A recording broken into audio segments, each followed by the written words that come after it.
Det är som de här flygbolagen som överbokar. Att man skulle kolla platsen för alla bort. Det gjorde det inte idag. Erbjuder refund.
So, no, we're just waiting for it because we're supposed to start at exactly noon. But I'll maybe give a small introduction, and we'll see if very few people will be able to fit in. Can you hear me? All the way back? Yeah. Hopefully you will be able to hear all of us here in front. My name is Martin Ådahl. I'm the director of Fores, where we are now present, all of us. It's a think tank devoted to reforms, mainly in the areas of environmental economic policy, migration policy, and also about spreading good examples about how to succeed with migration, and entrepreneurship, and now recently very much into welfare entrepreneurship and those issues, but also in general about different reforms and about foreign policy. As often happens, it's the area of foreign policy that excites most passions here in Sweden. I can see this in this particular room. This very knowledgeable and interesting audience we have today is witness to that.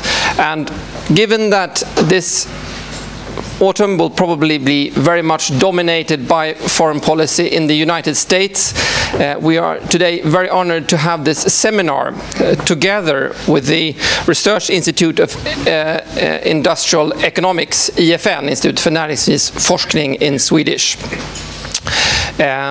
Which together with we have a lot of cooperation, but on this particular area we're happy to have the cross-section between political foreign policy and political economics.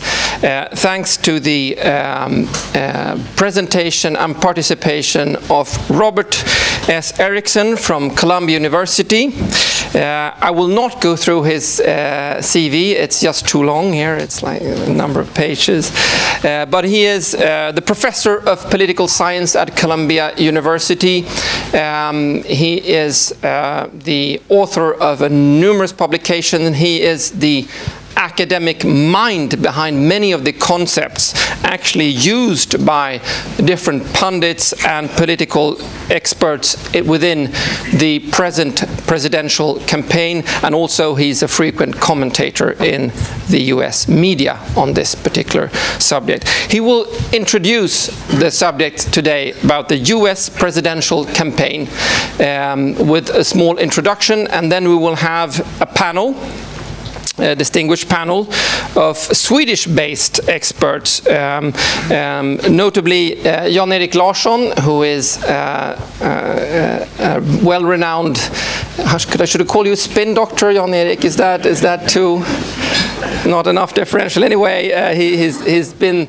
the deputy head of the Swedish Confederation of Industries. He's been on a number of very important positions in Swedish political life and social life.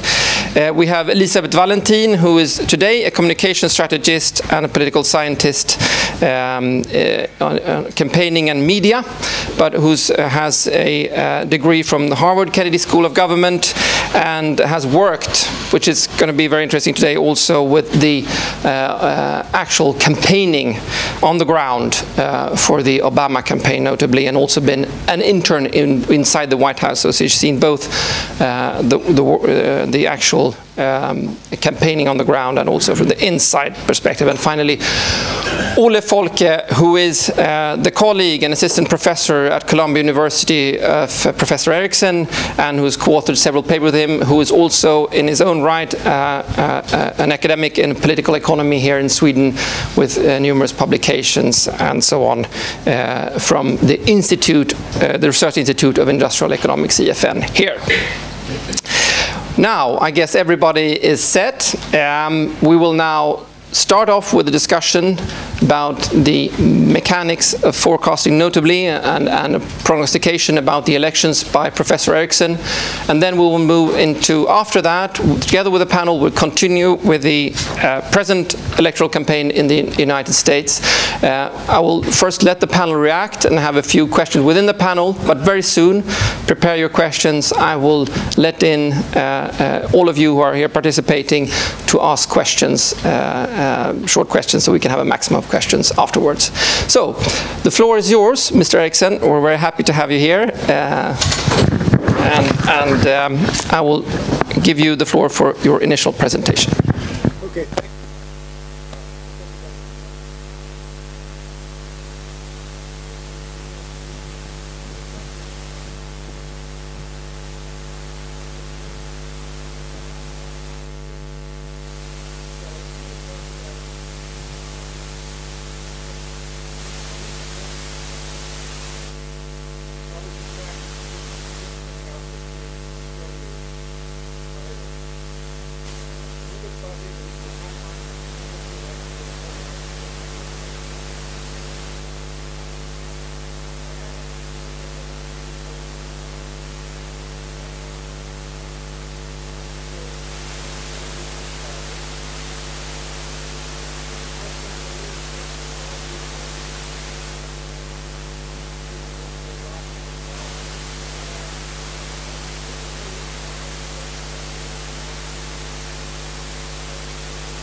Polls that are publicly available that involve the two major party candidates over 15 presidential elections from 1952 through 2008.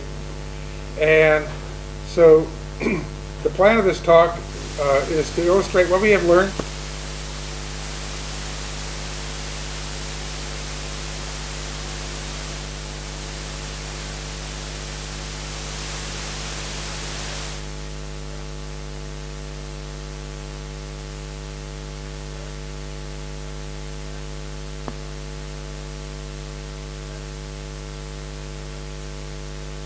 elections are only weakly related to. And election, from week to week, election trends evolve.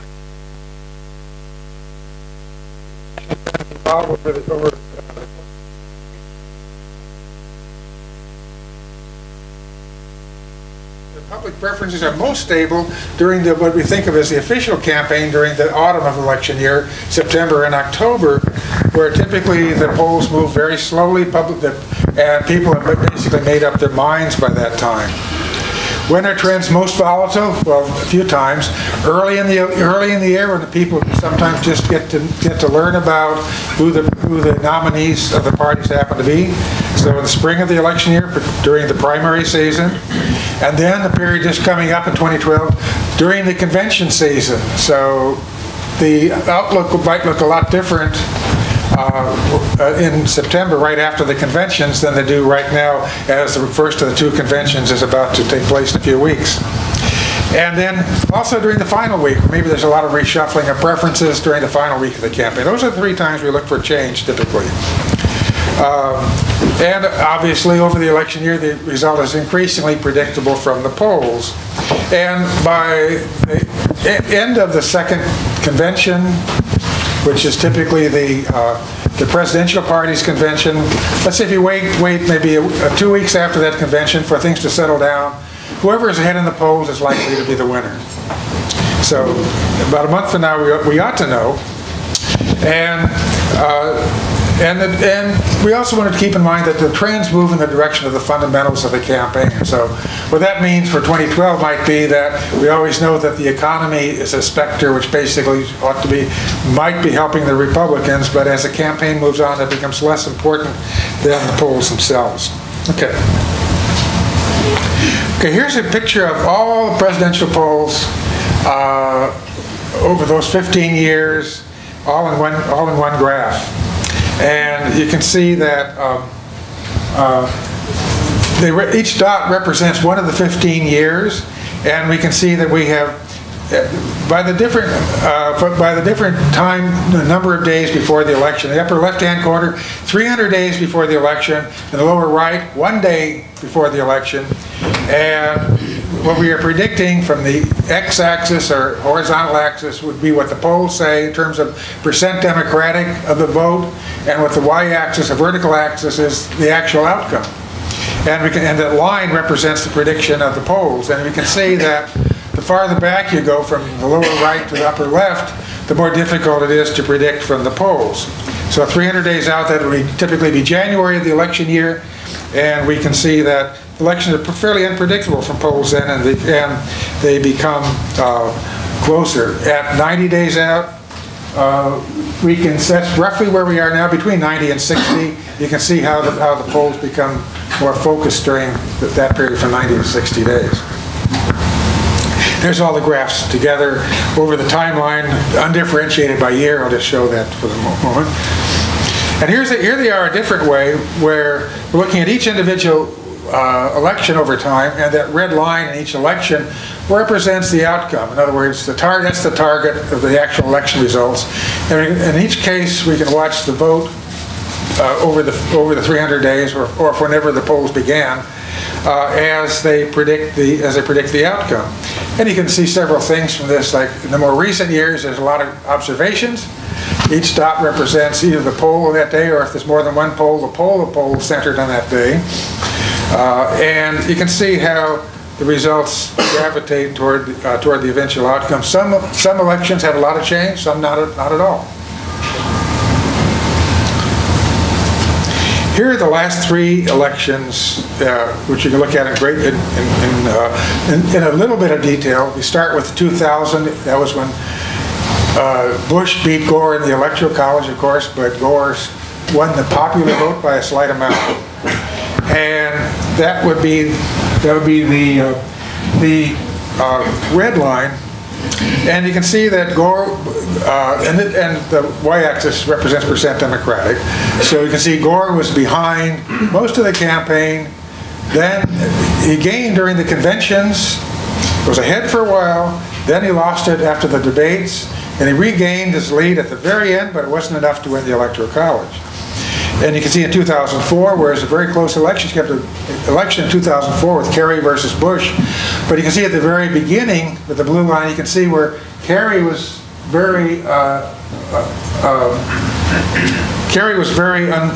unknown early in the campaign, and so in January of election year, before he became the obvious Democratic nominee, Bush was beating him in the polls. Then Kerry caught up very quickly.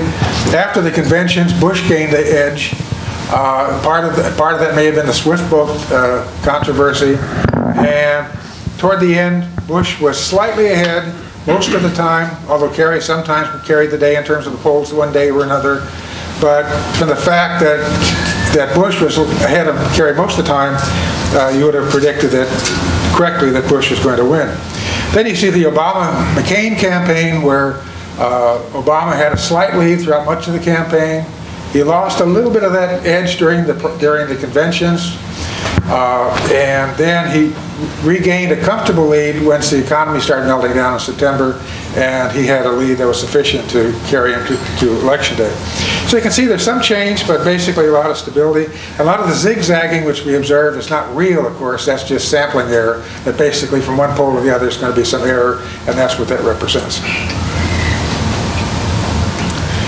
This is just a graph which shows, in terms of statistics called the adjusted R-squared, what proportion of the variance we can explain in the final outcome from the polls on a given day. Starting at 300 days out, almost none. In other words, statistically speaking, the polls 300 days out are almost worthless. Toward the end, they're very good predictors. That's what this graph tells us. And, okay, now we're going to look at the campaign and vote intentions over a set of periods so you can see how the campaigns evolve. And here you see that we say 0 on the y-axis represents 50%. So many of these graphs, 0 represents 50% or the baseline, and minus that means Republicans have a lead, plus numbers mean the Democrats have the lead.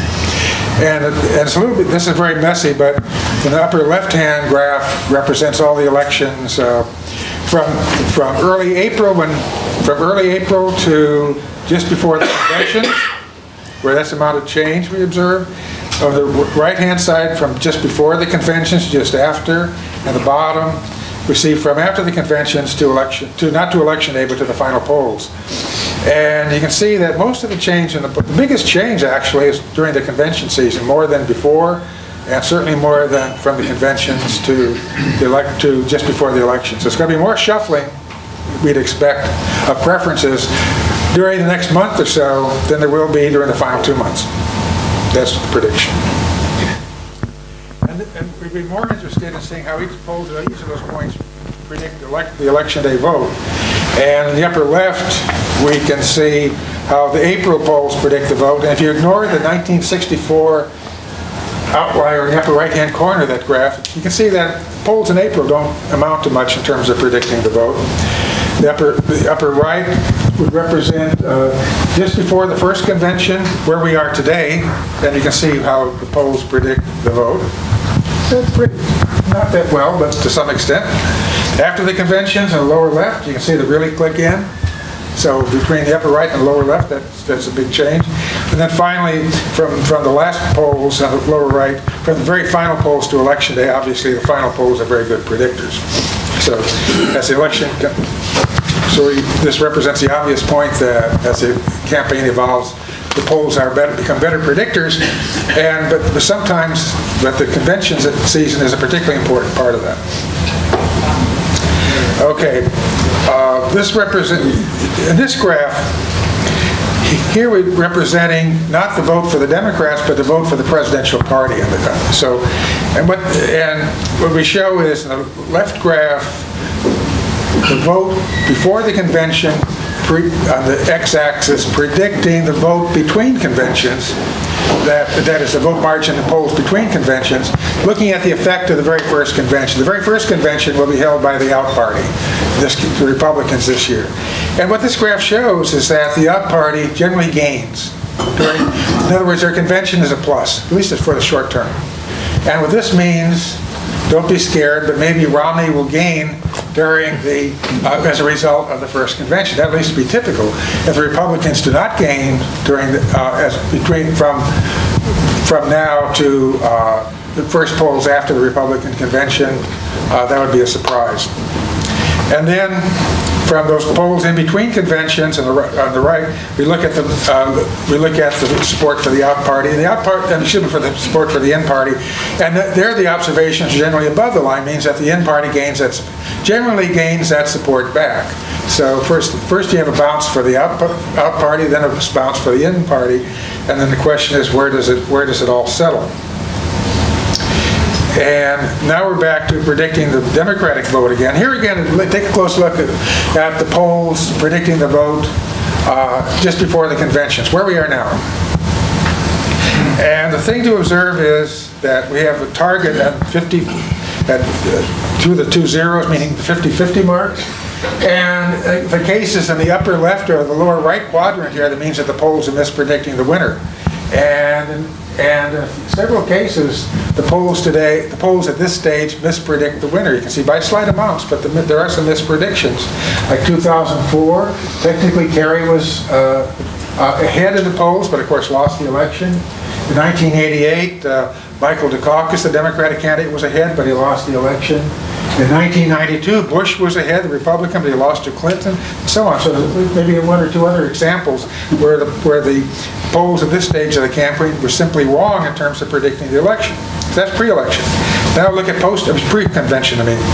Now let's look at post-convention, just afterwards, and there are no mistakes. There's one case right on the line, 1980, when right after the conventions, that is 2 weeks after the convention, I should say, in 1980, the polls showed a tie between Reagan and Carter in 1980, but that's the only other exception. Otherwise, you see no cases in the upper left or lower right quadrant that the polls in that week, if you average them all out, they can predict the winner. So that would be like in mid-September, after the late Democratic convention, the polls ought to have the winner picked based on past precedent. And we can also look during the campaign at the polls week to week during the fall campaign. Like in the upper left here, is what we're doing is predicting the polls in the fourth week before the election from the polls 3 weeks before. And you see how they all fit on a line, all these 15 elections fit on a line. And then we go to 3 weeks, the third week back, predicting from the fourth week back. So actually, fourth week predicting for the fifth week, the third week predicting for the fourth week, then lower left, the second week predicting for the third week back, and then finally the last week's polls predicted from from a week before that. You can see how there's not much change if you average across the polls from week to week. And then if you're looking at the election results, here are the election results predicted from the final polls during the final week, and you can see how closely the polls tend to get it right. This is again as percent Democratic. We can look at that same graph as percent for the presidential party and get a similar result. You see, if the presidential party is in the lead, they're probably not going to win by as large an amount. But if the presidential party is behind, it'll be on the mark. So I'm sorry, a lot of graphs are going through. But now we're going to switch a little bit to looking at individual respondents in polls. Now, the National Election Study, which is a survey organization in the United States, conducts polls during every election campaign. They interview people before and after the election, and during the fall campaign, September or October. So they interview people over the first 60 days before the election, which we're looking at here. And we can look at the stability of vote choice over the 15 elections, just averaging over the 15 elections. Stability of the vote preference, if somebody gives a preference for the Democrat or Republican pre-election compared to how they say they voted after the election, we can look for the stability of those choices. So this represents the red zigzag lines represent the actual results day to day, like the 1 day before the election, 2 days before the election, all the way back to 60 days before the election. Obviously, there's a lot of sampling error from one day to the next, even if you summarize over 15 polls, if you do it by the day in a national poll. And the darker line represents the obvious trend line. which I think we should focus on.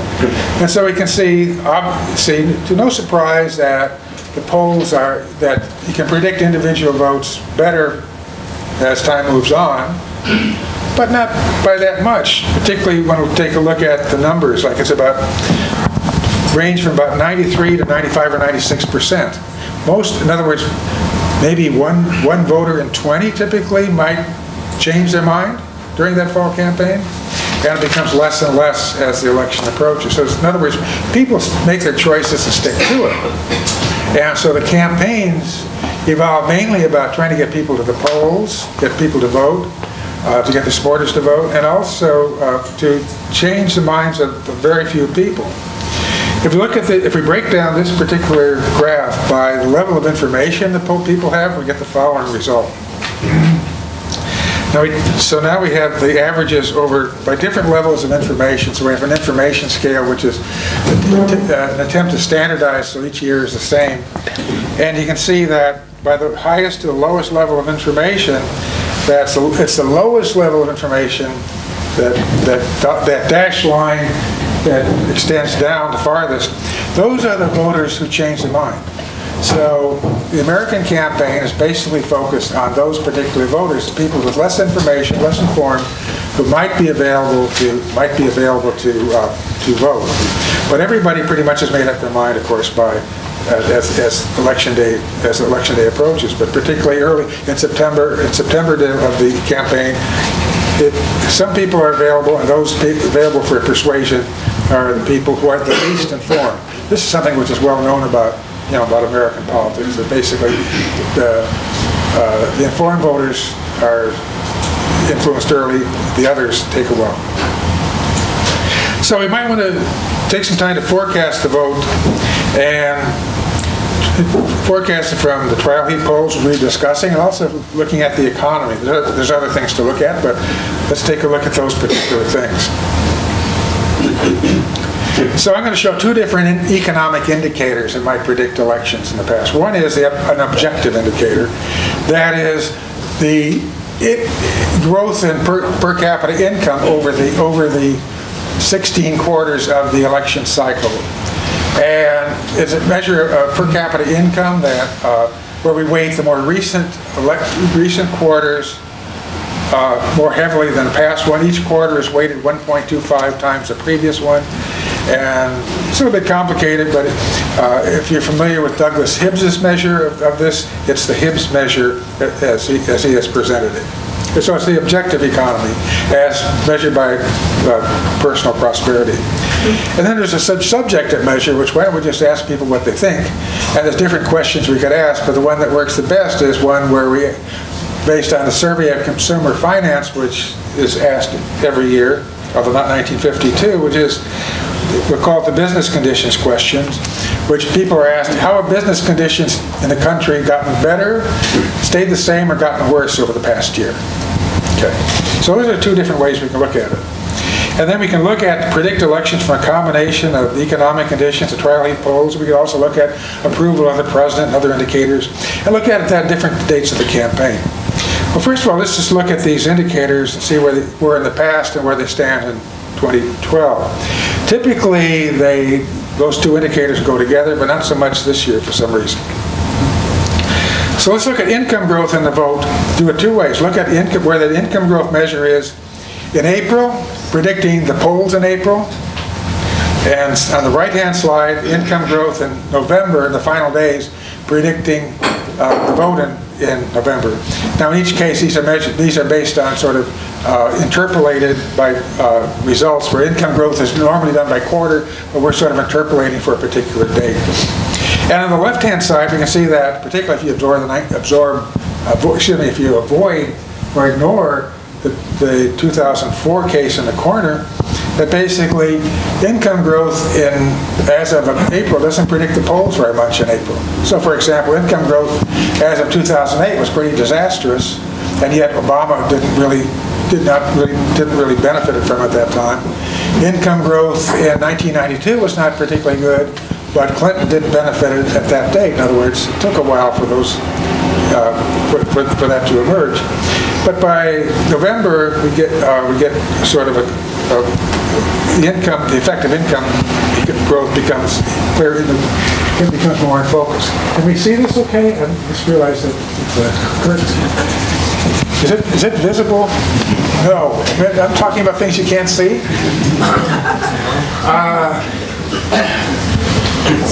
Well, I'll just proceed as if you can. Okay. I don't know what you can see here. But if you could see it, and as it's presented, anyway, if you could see what I could see, and there's a problem with the presentation even that I showed there. What you could see is that as of April, the perceptions of whether business conditions have been getting better or worse are virtually unrelated at all to preferences in April. So in other words, it's as if people aren't taking into account the economy if they're asked how they'd vote in April. But by November, and there's a pretty sharp relationship between people's perception of business conditions and the vote. Okay, I'm going to back up to this one. And if you can see the graph, you can see where we have, I'm sorry, I'm going to, never mind. Okay, so anyway, so to predict, we're going to predict the vote. We'll get to 2012 in a second. So at the start of the presidential year, the economy might actually be, although despite what I showed in the graph in terms of predicting the vote at the time, the economy is a fairly good predictor of the vote on election day, which is an important distinction. And that might be why Romney has placed so much of his bet on the economy as being the source of his victory. That basically in the past, for example, in 2008, Obama benefited from the poor economy. 1992, Clinton did. In 1980, Reagan did. Maybe that's his real model. In the 1980 election, when Reagan beat Carter. And so it's happened in the past, so it ought to be happening again. But the other thing is, both the economy and the polls improve as a predictor of the vote. And the economy becomes the lesser predictor to the trial heat polls. The trial heat polls become a stronger important. They take on stronger importance as the polls incorporate people's economic perceptions. So at this stage, the economy should become less important because people ought to be incorporating the economy and what they say about how they're going to vote. So maybe that's why Romney supports getting stalled. You'd expect to be picking up the effect of the economy by now, but he is not. That may be why Romney is resetting his campaign. And the other thing, which is sort of apart from the charts I've been showing you, is that ideology matters too. And so politics in the U.S. tends to favor the centrist candidates. And so that's why it's sort of puzzling that Romney would pick a running mate, Ryan, who represents the right wing of his party, except obviously it brings enthusiasm to his right-wing base. And the Republicans think they're going to win based on ideology, and ideology become important. But we conventionally think that the moderate voters are would favor Obama based on that. But we'll have to play it out and see how it's going to work out. So anyway, so what we do, Malaysia and I, we predict 15 elections based on we try to predict day by day of each of those 300 days with the trial heat, how we would predict the election from information as of that time, the polls, the economy, and the president's approval. And then we translate these into a probability of what you'd expect would happen on election day based on the information that particular day. So obviously that probability becomes sharpened as the campaign goes along. And here's some examples, if you could see them. I don't know whether you can see them or not. I'll skip them. You can't see them, right? So I won't show them. I guess if you can. Well, for the privileged, I can't myself.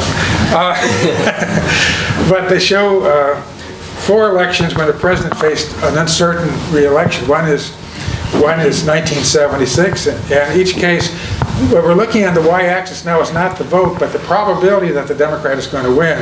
And each is done 2 ways with terms of the polls, and also taking into account the combination of the information in the trial heat polls plus the presidential approval rating plus the economy at that particular time. So the lesson is, the general lesson is that often the polls catch up with the economy. So in 1992, Clinton had a very successful convention, and eventually you would have predicted from the poor economy in 1992 that Clinton would win, and also from Bush's poor approval level, and so following the Democratic convention, Clinton would surge into the lead. So the prediction from the polls caught up with the economy, and of course Clinton did win. In 1980, in the lower left, Reagan, the bad economy would make you forecast Reagan would beat Carter, and the polls eventually caught up with that. The polls were extremely irregular in 1980, more than other years. And then again in 2004, which was actually a close election, but the economy was sort of in the middle. But the indicators favored Bush, sort of, and the polls sort of caught up with that prediction. So actually, based on Bush's very slight lead in the polls during the fall campaign, you would have clearly predicted that he was going to win, and that's exactly what happened. Although earlier, you would have predicted maybe from the polls low, maybe Kerry would win, but taking into account Bush's approval level and the economy, the prediction was that Bush would win. Anyway, we can make those kinds of predictions for all kinds of years. And here's 2008, where you can see based on the economy, the prediction throughout is that Bush is going to lose, excuse me, not Bush, but McCain is going to lose to Obama, which happened, and the polls eventually caught up to the predictions based on that. So anyway, what does 2012 look like? Well, here's predicting the vote from income growth through quarter 14, that is through the spring of this year, which is as far as we could measure it. And if you can see the graph, there's an arrow pointing to a prediction for 2012 in the lower right left-hand corner. In other words, as you would expect, income growth is below average for the 4 years preceding 2012. And therefore, that's only a prediction, of course, not an observation. The others are other dots besides 2012 are observations. But the prediction is that, of course, based on per capita income growth alone, that would be, of course, that Obama would lose to Romney. Now, interestingly enough, that other indicator that perceptions of how the economy has gone over the past year diverge from that. Where if you're asked, well, yeah, over the past year things have gotten better, but it's been pretty lousy. But still, they've gotten better. And so there you see the arrow pointing to a positive results. In other words, you get a divergent prediction based on just either economic indicator alone. So obviously, and each one is sort of equally good. So we might say, how do we average it out? We could take other indicators, which would offer a divergent economic indicators, which also we could take a different measure of opinion, and so on. We have time?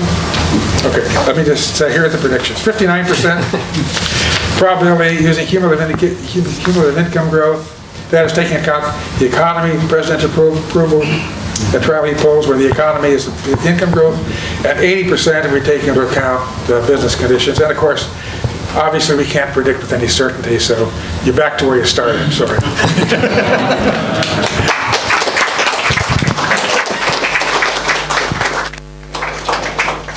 Please stay. Okay. I was about to cut you off when you were going to give the result, but I realized that would have been a bad choice. Right now, and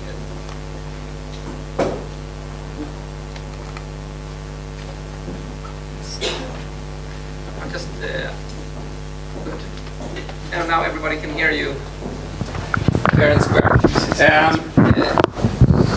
Okay. Right now, is the sound okay now? Yeah. Okay. I will ask the panel to come up straight away. So once again, Ole Folke, Professor Erikson's colleague at Columbia and also at the Research Institute for Industrial Economics here in Stockholm. Elizabeth Valentin, who is both an academic and an insider and a communication strategist, now based in Stockholm. Thank you for that. And finally, Jan Erik, who I should give a more complete presentation, being the deputy of the Swedish Confederation of Svenskt Näringsliv, a senior advisor at Prime and the consultancy, and at the Stiftelsen Fritt Näringsliv, the foundation for a free enterprise here in Sweden, and also an author, I should say, of numerous books about the United States politics and in the United States in general. Most recently, The Survival of the American Dream, överlevde den amerikanska drömmen, just a few years ago.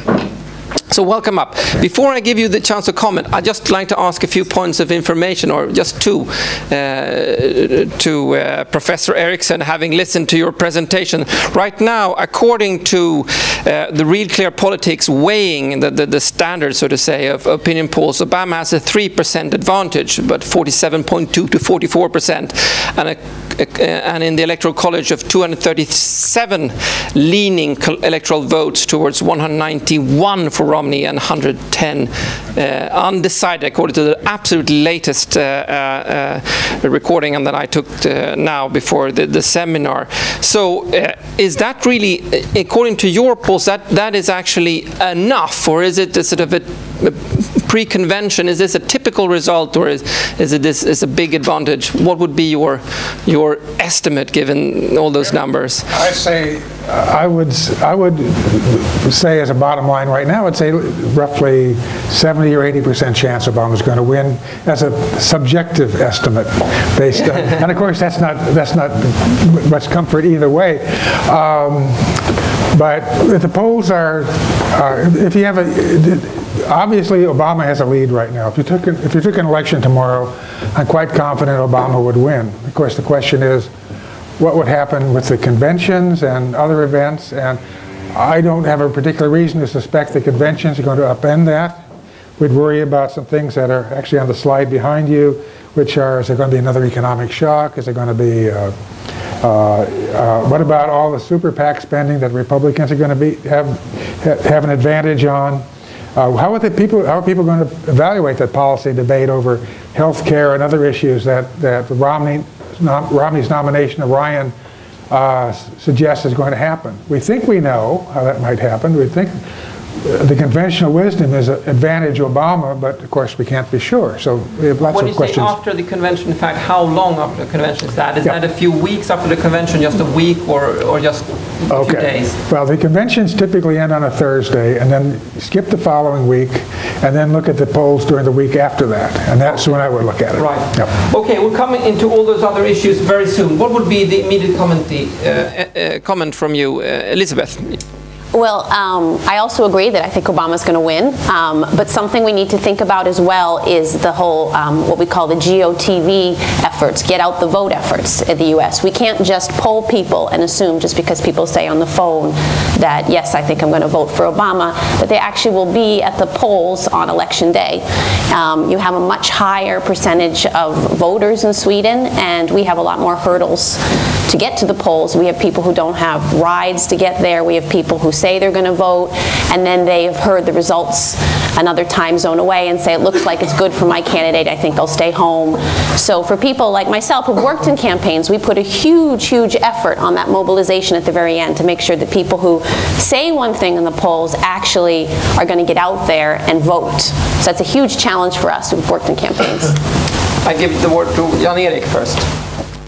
Well, when I talk to my Democratic friends in the US, they are very worried about one factor that has not been mentioned here yet, and that is Europe.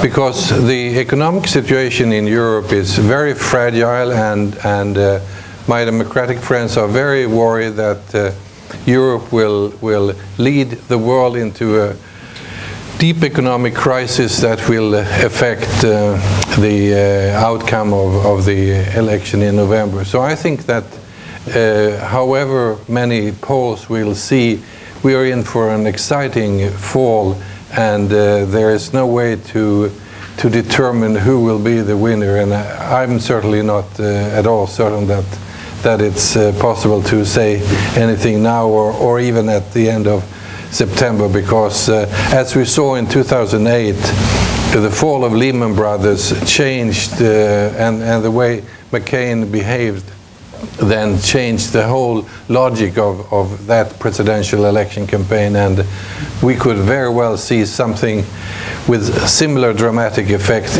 one way or the other this fall. Ole?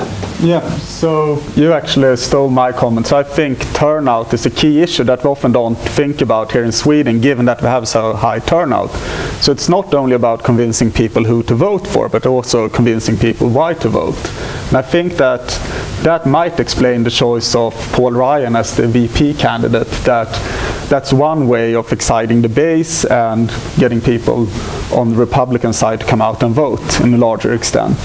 And I also think that something that's very interesting to think about are these choices, and thinking about both the choice of Paul Ryan now, but also the choice of Palin in 2008. So what a candidate that is behind in the polls and are the underdog probably wants to pick high variance choice. So the choice of Paul Ryan could go either way. It could completely destroy the votes amongst senior citizens, which would be a key.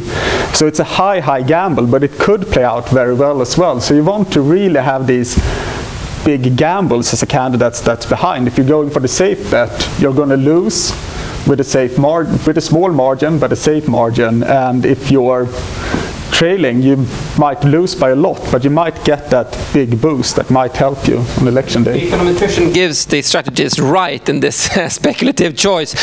Now we're moved into the most recent event, the choice of vice presidential candidate by Romney of Paul Ryan, a very controversial figure in American politics.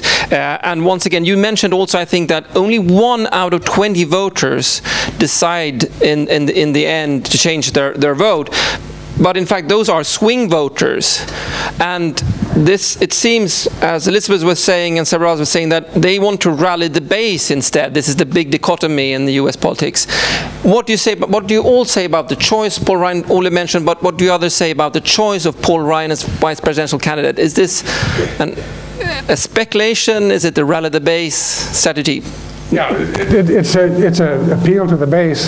The alternative would have been to pick some pale, boring white guy. Well, of course, he's a white guy, but boring white. But a boring one. Ryan may not be boring, and but somebody like perhaps former Governor Pawlenty of Minnesota, or Senator Rob Portman from Ohio, who we can now forget about, who are the other leading candidates for the position. And I think that Romney figured that would not change the trajectory of the campaign at all, and the trajectory was he was losing. So by picking Ryan, he excites the base, obviously, as we just learned. He also changes the debate, at least for the short term. It's not so much the economy right now, it's the Ryan plan. And Ryan, as a member of the House of Representatives, was the author of a budget plan, well, several versions of the Ryan plan, which the most extreme in the past would have had major effects not only on Medicare for the elderly citizens, but also on Social Security. And the Ryan plan has been diluted a little bit, and maybe even to some extent even disowned or detached by Romney himself, but that's still going to be the Ryan plan, which, as explained by voters today, is not popular. To voters today, is not popular. Is going to have a major effect. But the other thing is, what the Republicans probably are hoping for, is that they can become better spokesmen for their plan than Obama and the Democrats can for their argument. And sometimes, if you're looking at Obama, you have to worry about whether Obama and the Democrats are as good as they could be at selling their own ideas. And so maybe the Republicans figure they're better at salesmanship, and they're going to have a bigger megaphone because of the super PAC money, which is going to give them an edge in the advertising, and that maybe they can overcome that. I think that's how they figure that. So they have a plan and they have the money to sell it. Jan-Erik and Elizabeth. Well, the debate right now in the US is not about the Ryan plan. It's about Medicare, full stop, Medicare versus Obamacare. And I guess very few American citizens really understand what it's all about, because the Obamacare bill is 1,000 pages long, and it's very technically complicated, and so I think that it's a disadvantage for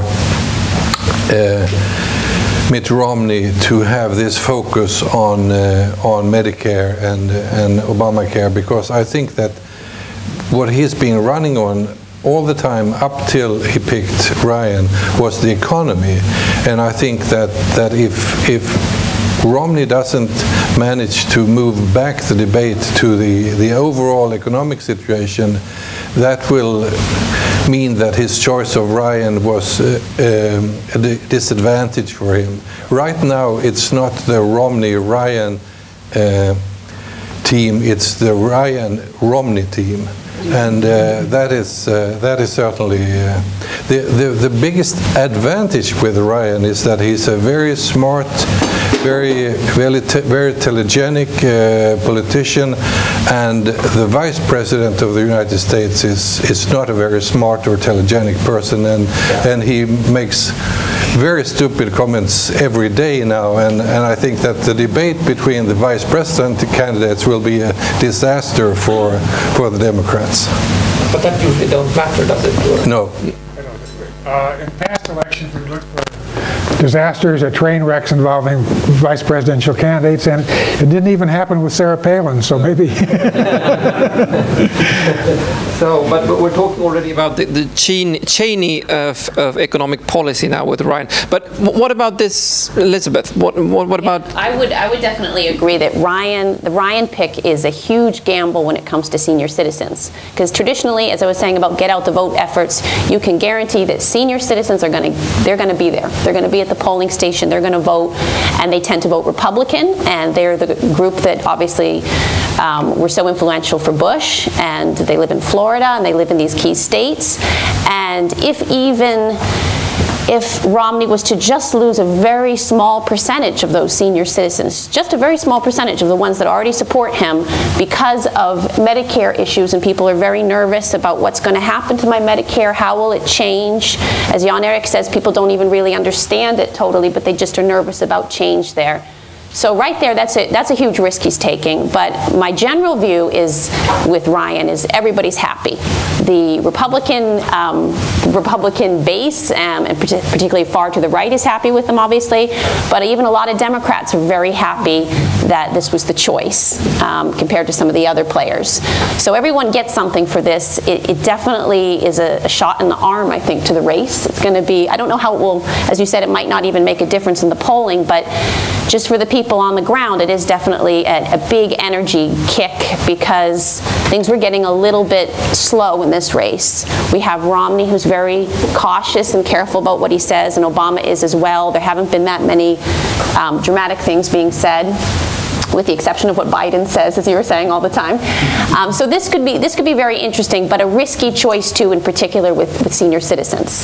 But at the same time, is this obviously a way to rally the base in the conservative camp? And as a campaigner yourself, is this a mistake? Is it more important for them to rally the base, or is it more important for them to win the swing voters? Oh, that's a tough call. This election, though, there's very few, and this is an important thing to keep in mind, there are very few swing voters or undecided compared to earlier elections. And I don't know if you would agree, but everything I've been reading has been saying that there's a lot fewer people that are undecided. So you basically have people in two camps now. We don't have this giant, undecided kind of valley of voters that we're going after. So then, yeah, even before Ryan was chosen, the Democrats were saying the way to win despite the economy was to point out, yes, but what about the Republicans' plan? They have a terrible plan. Our plan is better. And so, as the Democrats see it, the Republicans fell right into their trap with the Ryan pick. However, if we're talking about the senior citizens Medicare, I think the Romney-Ryan people think that they can sell, that they're not going to have a problem with senior citizens. They're going to tell senior citizens of today that, look, you're going to be covered. We're not going to change anything for you. We're going to just change these people for these people who are younger. And for the people who are younger, they're going to say, look, we fixed it, so you're going to get some scraps Otherwise, we run out of money. You wouldn't get anything. And I think that is how they're going to try to sell that. And there's, once again, the swing voters are not so important, according to you, either. Well, to some extent they have to be, because it's a matter of turnout, but also you have to win those voters in the middle. And there are probably a third of the active electorate call themselves independent. They may have made up their mind now, or think they have, but if they call yourself an independent voter, that means you have some degree of ability to change your mind. And when we see that the polls switch from one poll to the next, we see the independent voters swinging from one candidate to the next.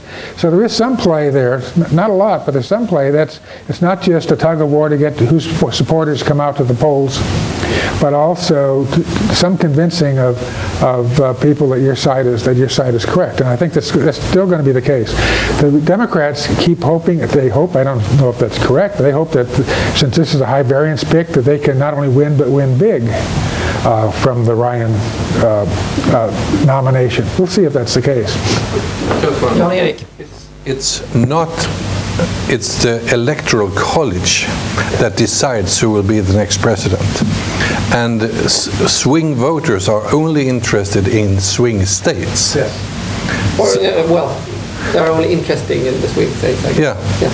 So it's not important if you are a swing voter in one of these heavily red or blue states. It doesn't matter. Blue states are democratic and the red states are Republican. It's the other way around. Sweden always gets a bit confused in Sweden. But and in the swing states, are there many swing voters in the swing states? Just to finish up that question, Elizabeth and. Well, I think that sort of remains to be seen now. I think that, compared to a couple months ago, I was less optimistic about Obama's chances in some of these swing states, but I think the gap is definitely narrowing. So, the polls in the swing states, we think of as Florida, Ohio, Virginia in particular, where probably if somebody wins 2 out of those 3 states, they're going to win. And the polls there have been good for Obama on the whole, particularly in Ohio and Virginia. And of course Florida ought to be promising because of all the senior citizens there. So if you look particularly at those states, so far so good for Obama. But obviously if things change, they're going to change there as well as everywhere else.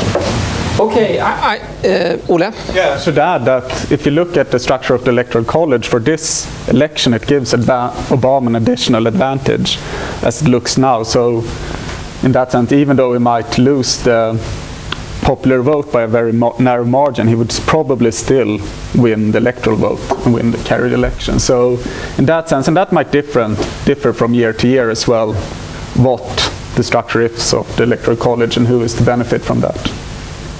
So we have a number of questions on the table already, but I think I will bring in some questions immediately from the audience. So please do wave clearly. And once again, especially today when we're so many and there's so many interesting questions, as a moderator, I remind you that a question is very essentially one sentence with a question mark at the end.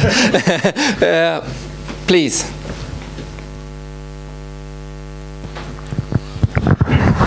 Hi, Ali Musefendic from Svenska Dagbladet.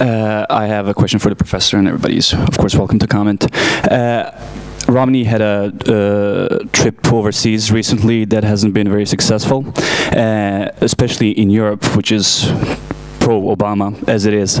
But I still think many people felt that as dull as he is, he's competent.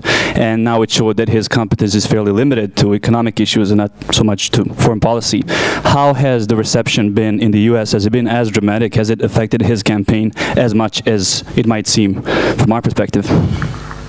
It has been noted that something went wrong on his trip to Europe, particularly to England, and I think what people, sophisticated observers in the US say that not everybody is following the exact nuance of what went wrong, but somehow people get the impression that he was given a very easy assignment and didn't do well, and so people tend to be disturbed by that. And I think just before the Ryan nomination, Romney was plunging somewhat in the polls, and I think that was probably the reason. Anybody else? No, I think it was a minor disaster for a small group of observers, but I don't think it really mattered very much for the general public in the US. Very briefly, Ole. I would say that, I mean, in terms of charming people, both abroad and in the US, that's not what's going to help Romney win the election. It's the perception of competence, and I don't think it changes that too much. So in that sense, it might not have been too much of a disaster. But I would argue, I don't know if you all remember from 4 years ago in Obama's trip to Berlin and the crowds there, and what a, if we use that word, game changer again, but what a huge thing for the campaign that was, that his reception in Europe, that he showed that he could be a sort of a diplomatic leader. And now I think people tend to contrast it to this. They don't seem to know the details, but what they have kind of fixated on in the US is the kind of unfortunate, maybe taken out of context comments around the Olympics that Romney made. It's been something that a lot of people have really grabbed onto, what he said about the Olympics and the security, and also what his advisor said about the his Anglo-Saxon background, which may have been, again, completely taken out of context, but that's really been, I think, the contrast to the Berlin thing has been. May I just ask, foreign policy in general, I mean, the previous elections, this was at least the 2004 election, it was very important, and to a certain extent 2008. Is it important at all this time? It hasn't become important yet, but it might, because at least one of the debates that the candidates have is going to be on foreign policy. And Romney has had a very, somewhat, let's call it belligerent or set of statements about foreign policy, being advised by the neocons who are behind the Iraq War and so on. And the same people who are advising Bush are behind Romney, and so that may become an issue, and probably Romney thinks to his advantage, but we'd have to see when it comes to the fall. Walking over here, I was listening to BBC that had an extensive report on a secret Israeli documents concerning a potential attack on Iran before the US election, and of course a war in the Middle East would certainly make foreign policy an issue also in the US presidential debate. That's one of the additional surprises that can affect the outcome, and how that would, what the effect would be. How could we say? Next question there. Ja, jag heter Sven-Olof Lodin och var professor I skatterätt. First of all, Newsweek had a long article 2 weeks about Romney the wimp, which was, if it's true, it is a disaster, I would say. But I have 2 questions, very short questions. Will Romney be forced to disclose more about his personal financial actions and his tax paying? And second question, will Biden really be his vice president candidate? Is that clear? I think the answers are probably no and yes. I think that probably Romney is not going to reveal more about his taxes, despite the calls that he should. It's sort of amazing that they say that, don't worry, there's nothing there, but if they release the taxes, the Democrats would have ammunition to use against them, which is a contradiction. But so to some extent, Romney is hurt by not revealing his taxes, but the assumption is that he'd be hurt worse, or thinks he would, if he did release them, and he says he's not going to, so probably he won't. And all the conventional wisdom is that Biden will be the nominee. Of course, if there wasn't, it would be Hillary Clinton, but it doesn't look like that's going to happen. No, I quite agree, and I think that there is no way for Romney to release his taxes at this stage. And what about the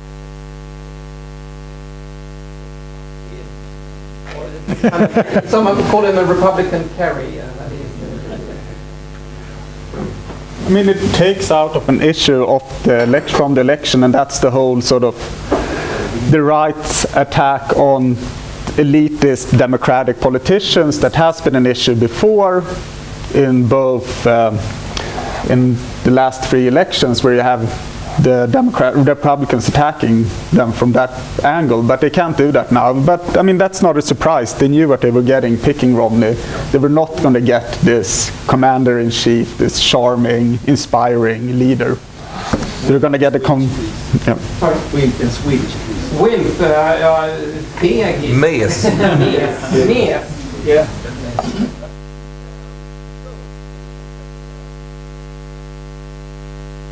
Thanks. I'm Robert Erikson. I'm a sociologist, and I have a question that is really on your model choice related to the last discussion in the panel before the open discussion. That is to say, here in Sweden we learn from the newspapers, it all hangs on the swing states. So, curiously, have you considered constructing your models basically on the swing states and make predictions and specifically study them, which would, from our perspective, what we learn here about American politics, that would be the thing to do. So I'm curious about that. Yeah. A question from Robert Erikson to Robert Erikson. Yes. Well, the assumption is that as the Democratic or Republican tide rises or falls, so the rise and fall everywhere, and that the swing states are not all that unique. Now that could be wrong. It could be wrong. An example where it was wrong: in the year 2000. Al Gore surged toward the end and actually won the popular vote. And Al Gore's problem was he did not surge in the swing states. He surged everywhere else. And so one of two things was happening. Either perhaps the people in the swing states already knew how they're going to vote, and there's a last-minute change only elsewhere. Or it could be that Bush had the better campaign in that swing states, which insulated the swing states from moving. So, yeah, we try to assume that all boats rise and fall together, including swing states, but sometimes that might not be true. And so when I look at the public opinion polls, of course, I look at the polls from Ohio, look at the polls from Florida and Virginia and other possible swing states, and as well as the national polls. And your predictions, do you think they would be different if you had done them based on the swing states? No, I don't, but I could be wrong.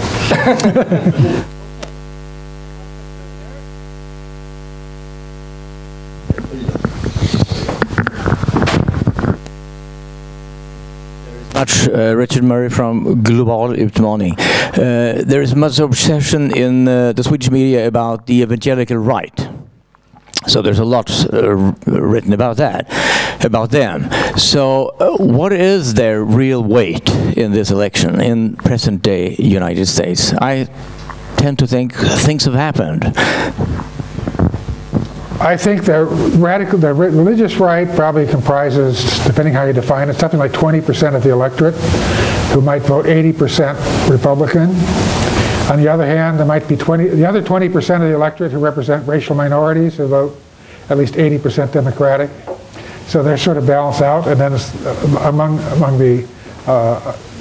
so then it battles among the other group, the other 60%.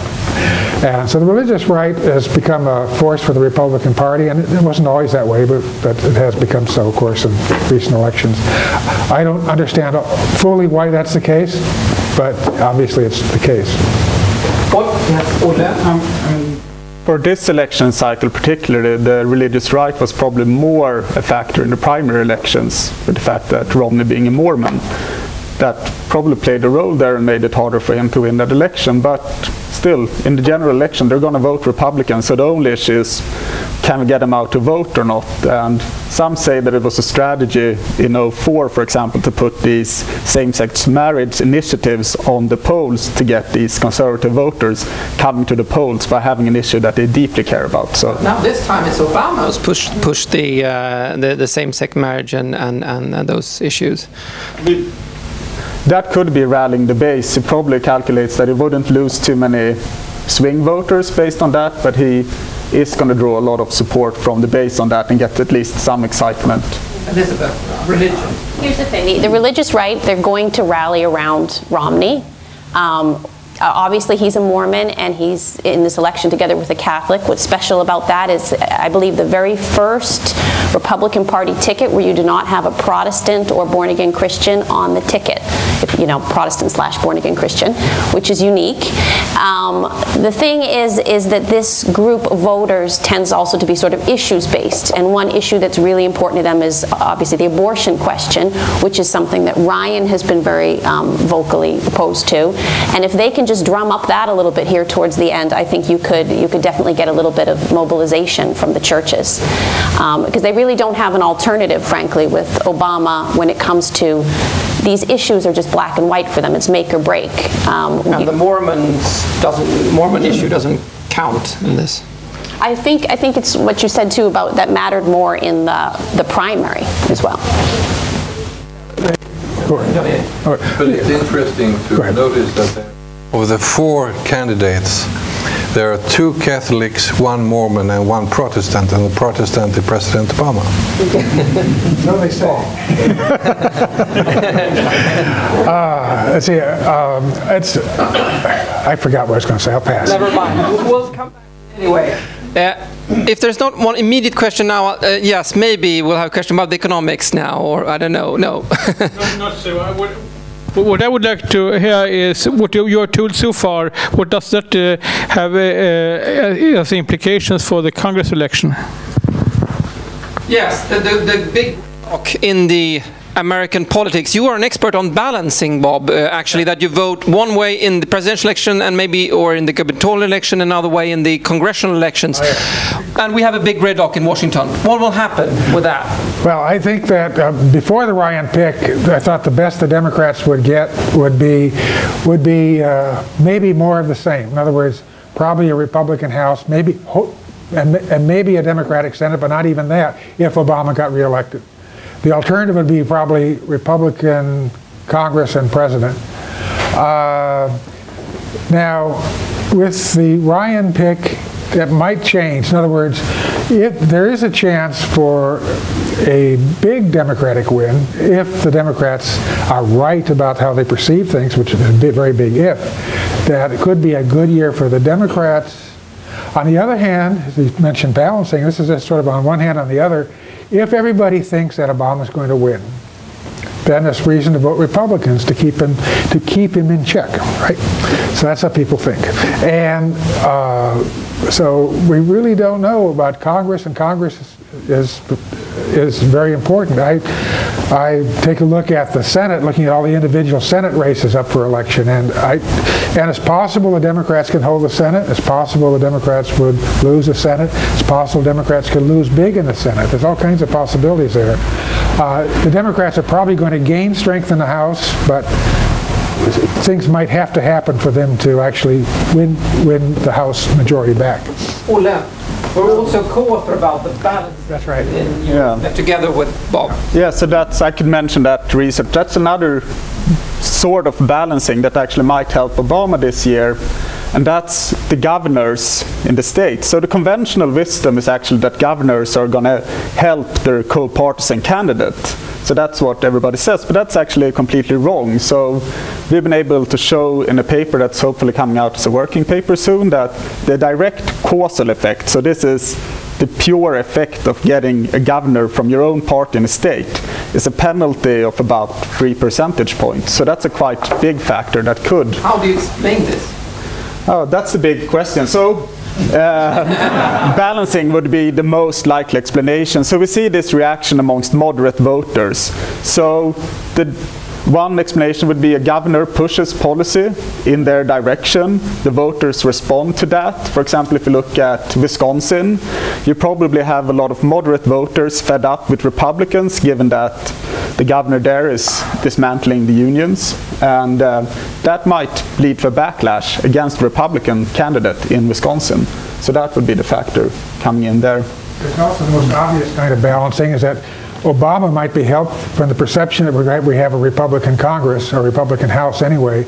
And if you have a right-wing Republican House, that's one reason to vote Democratic for president, because the thought of a Republican president with a Republican House might might be less pleasant to some people than a thought of a Republican president if it were a Democratic House. In other words, the fact that the Republicans got control of the House of Representatives in 2010 probably helps Obama in the 2012 election. It's going to be very interesting how this plays out, because we don't know.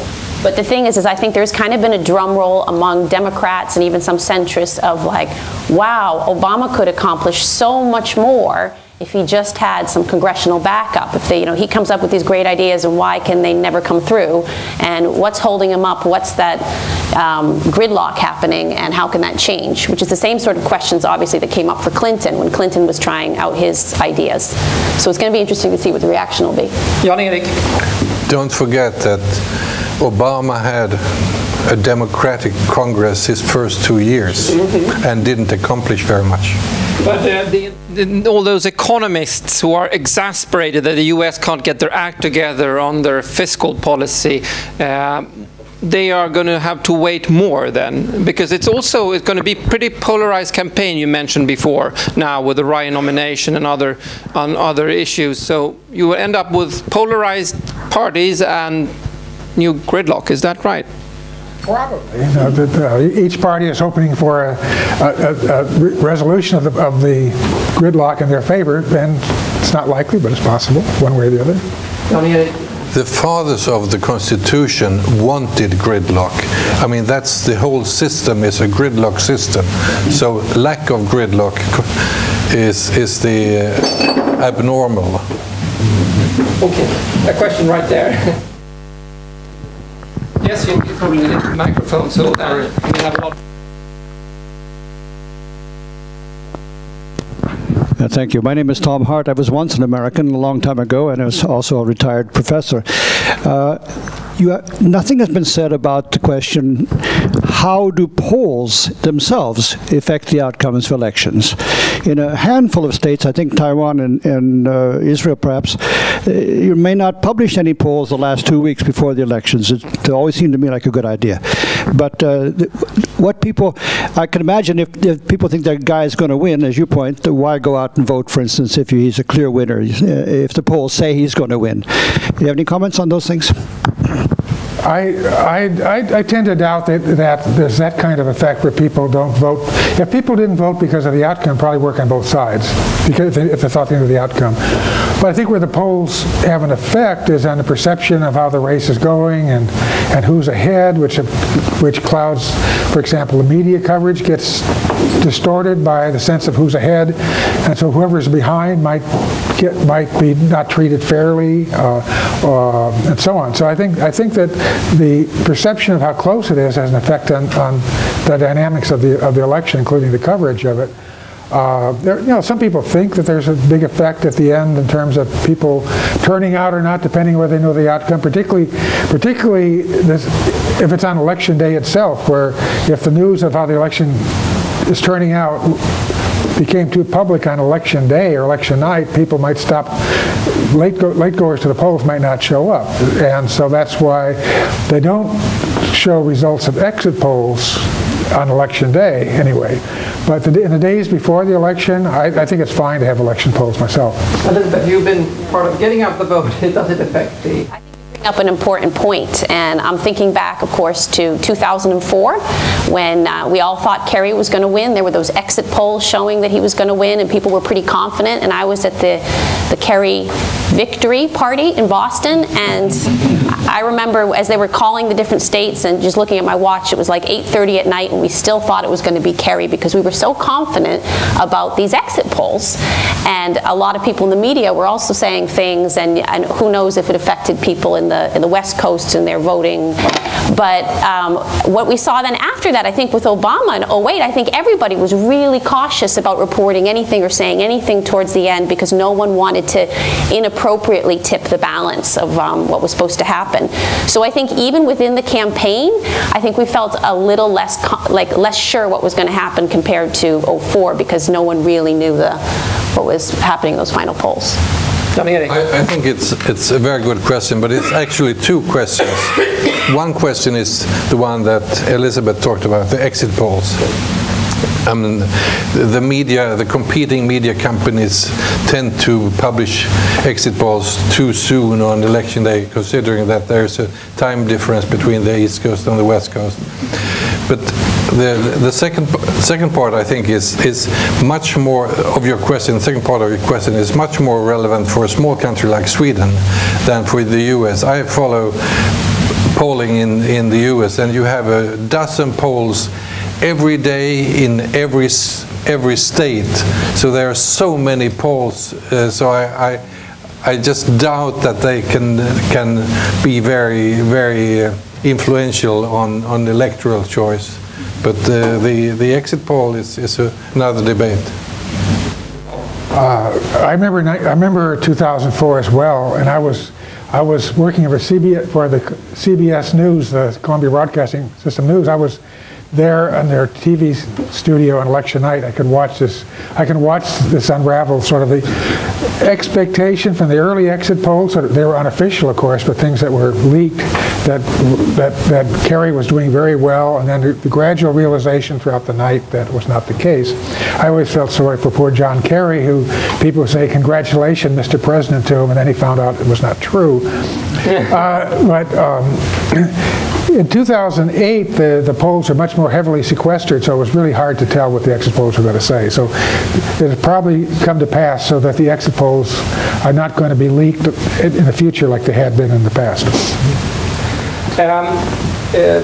One of the issues that was raised during the panel discussion was the question of fundraising and the money in the campaign. Right now, Romney is leading the race in fundraising. Last time, Obama was leading the race. And you mentioned the super PACs, those extra organizations outside the campaign that can raise money and put ads and influence the elections. What is the role of the super PACs this time?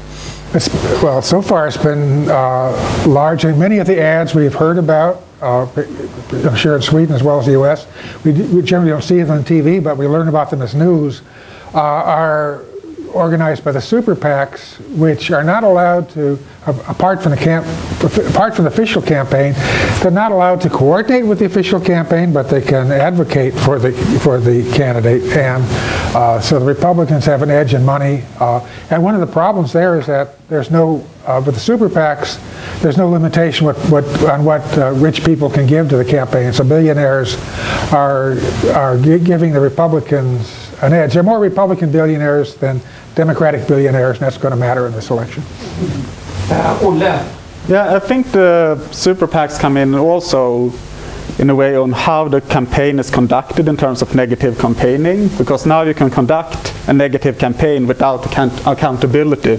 And if you would be really mean against Romney, which for example the New York Times would be, they say that you can't get voters to like Romney. You can however get them to dislike Obama. So in that sense, negative campaigning might help Romney more than it's going to help Obama. So in that sense, it changes a little bit the climate in the debate. I don't think I've ever seen so much negative advertising in a campaign. At least I was in the US this summer and watched a lot of TV, and those ads just kept coming and coming and coming. And I don't think I've seen so many ads in a 1 hour block when the election is actually, not, a couple months away here. So there's more ads, there's more negativity. I'm worried people are just going to feel a glut or an overload of this kind of stuff. But negativity also works. It's very effective in a campaign. Everyone always says that they're going to be very positive.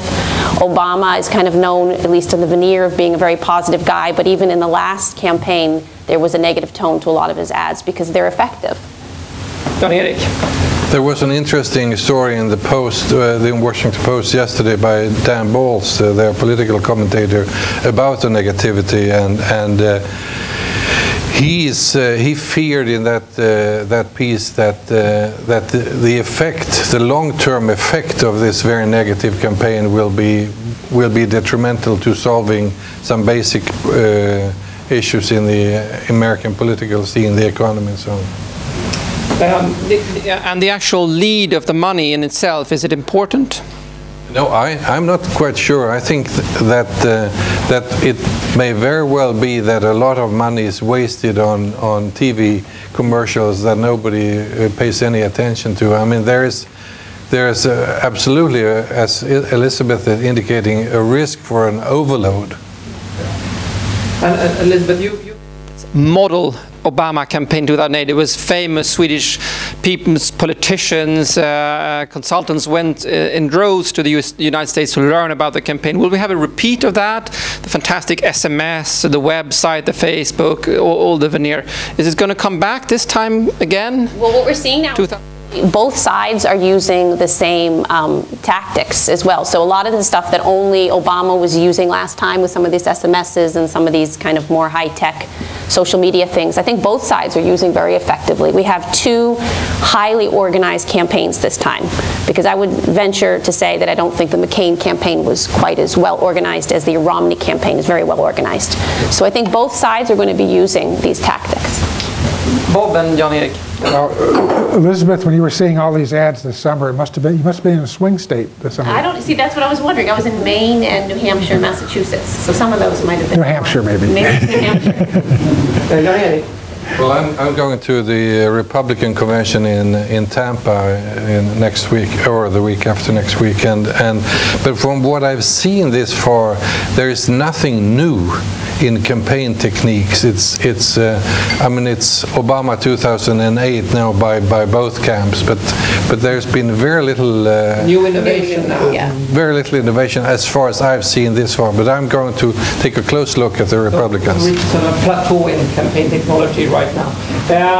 Now, before we end up with some guesswork, maybe take a quick question there also from our own in-house political U.S. junkie.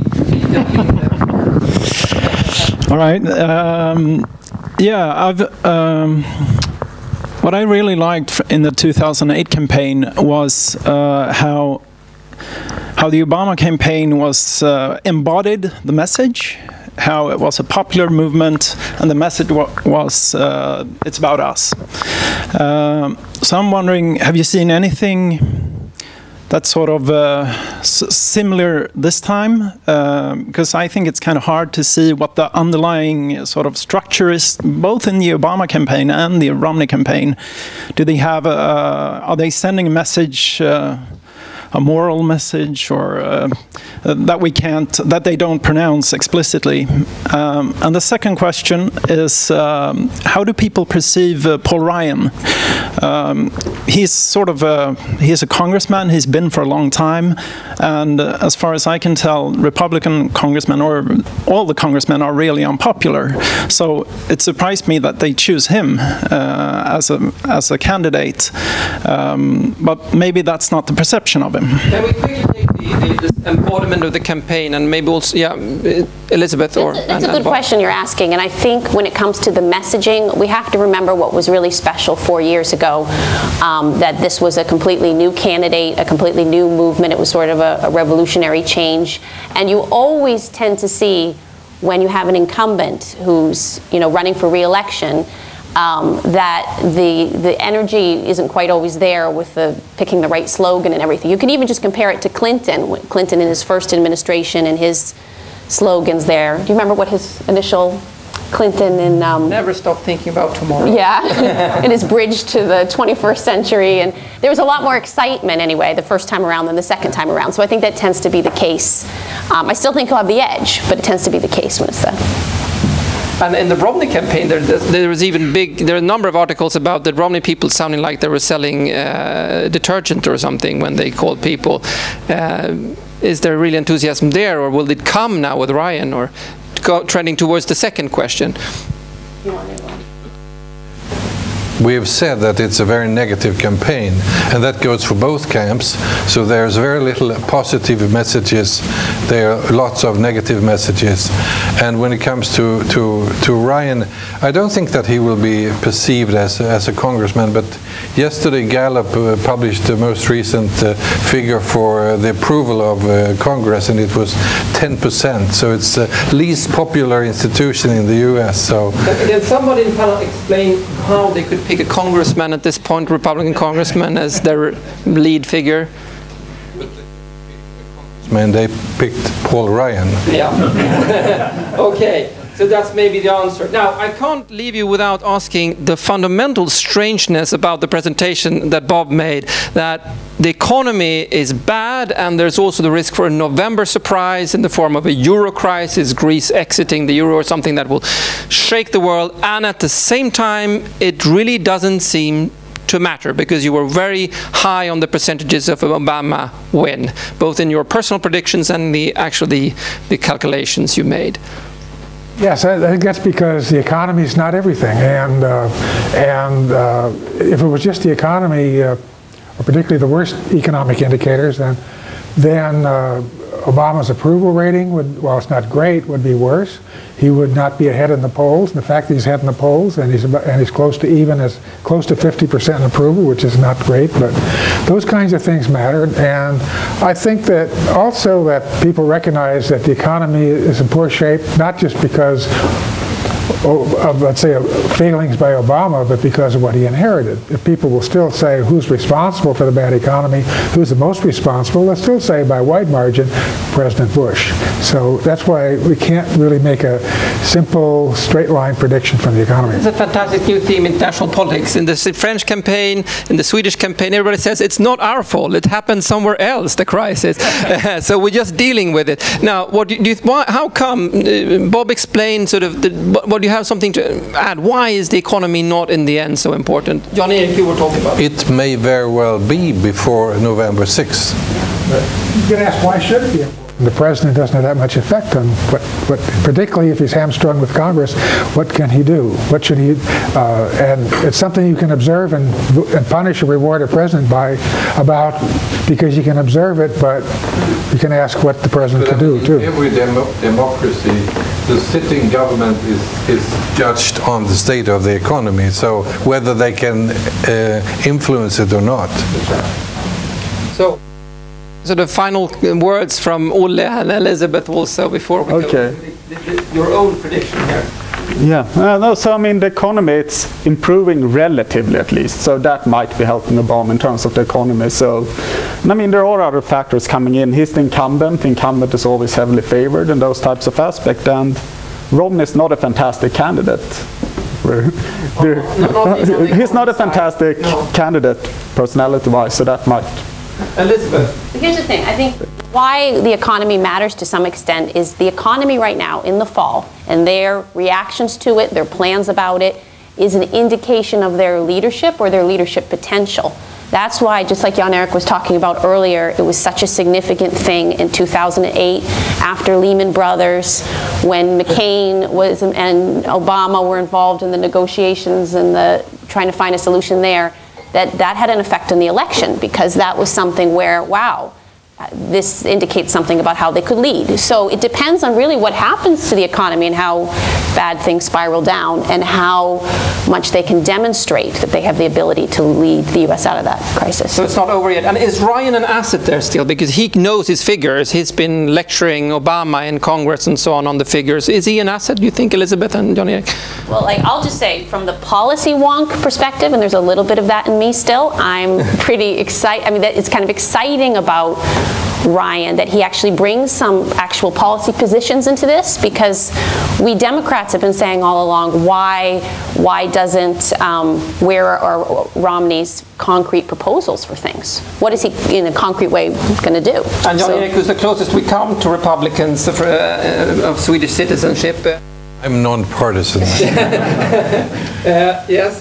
But I think that it will be an interesting and exciting fall, and there will be new economic figures coming out every month, and the perception of the economy, I think, will matter to the final outcome. Now, we can't leave here before Bob already did. Now a bit ahead of the actual result.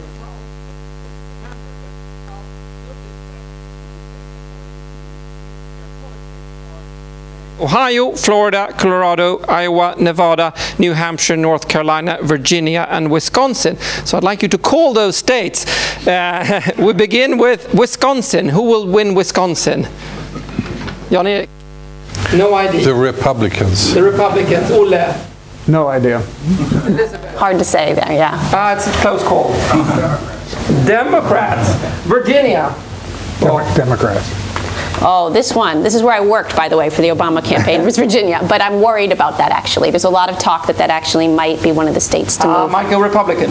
Ole. So I'll make a broad prediction that the Democrats will win more swing states. More swing states, so maybe Virginia. Jan-Erik. Republican. Republican. North Carolina. Jan-Erik.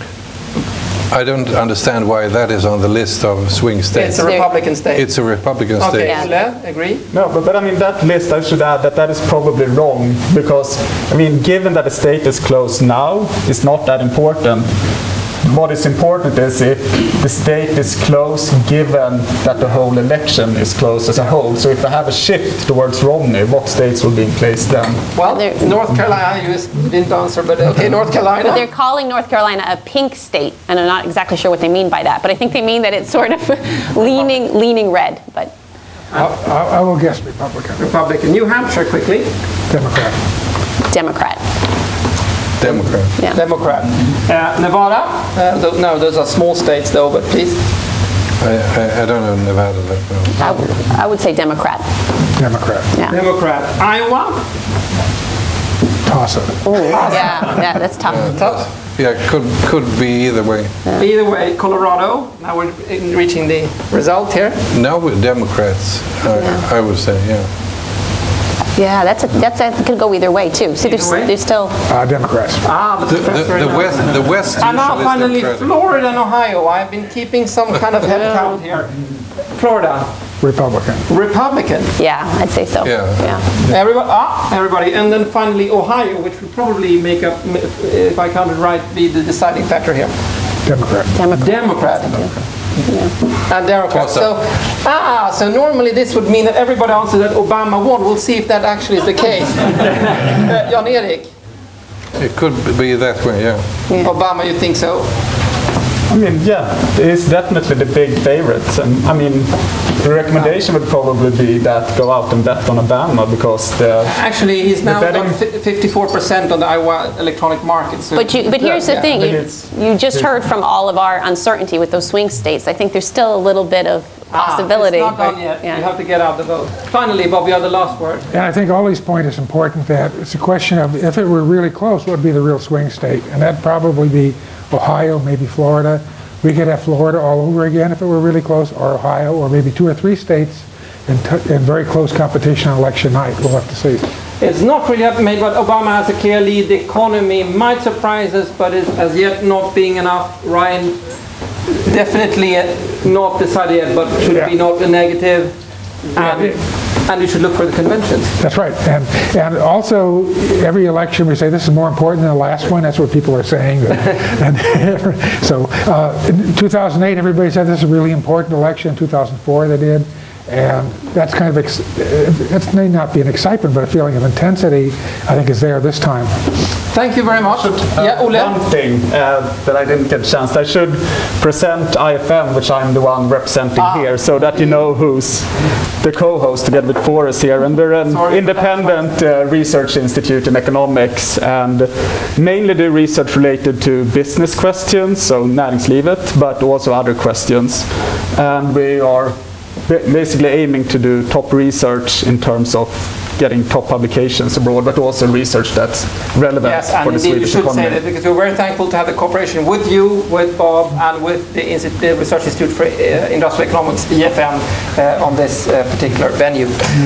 Thank you, Jan-Erik. Thank you, IFN. Thank you, Jan-Erik. Thank you, Ole. Thank you, Elizabeth. And thank you, Robert Erikson.